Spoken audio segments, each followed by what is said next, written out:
Legendary actor Akkineni Nageswararao చాలానే సినిమాలు చేశారు. చాలా మంది హీరోయిన్స్ తోనే చిందులు వేశారు. వారిలో కొందరు హీరోయిన్లు తిరిగి ఏఎన్ఆర్ కుమారుడు నాగార్జున పక్కన కూడా జోడీగా నటించారు. వీరిలో శ్రీదేవి, రాధల పేర్లను ముఖ్యంగా చెప్పుకోవాలి. ఓ హీరోయిన్ తండ్రి పక్కన నటించి తర్వాత కొడుకుతో చేయడం అనే ట్రెండ్ని అక్కినేని వంశంతోనే మొదలైందని చెప్పొచ్చు. ఇప్పుడు అక్కినేని నాగ చైతన్య హీరోయిన్ల విషయంలో ఈ వారసత్వాన్ని కొనసాగిస్తున్నాడు. తండ్రితో కలిసి నటించిన ఓ హీరోయిన్ని తన సినిమా కోసం ఎంపిక చేసుకున్నాడు చైతు.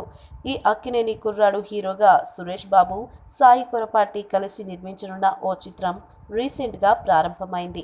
ఇందులో లావణ్య త్రిపాఠిని హీరోయిన్గా తీసుకున్నారు. అయితే లావణ్య ఇప్పటికే సోగ్గాడే చిన్ని నాయన చిత్రంలో నాగార్జునకు భార్యగా నటించిన విషయం తెలిసిందే.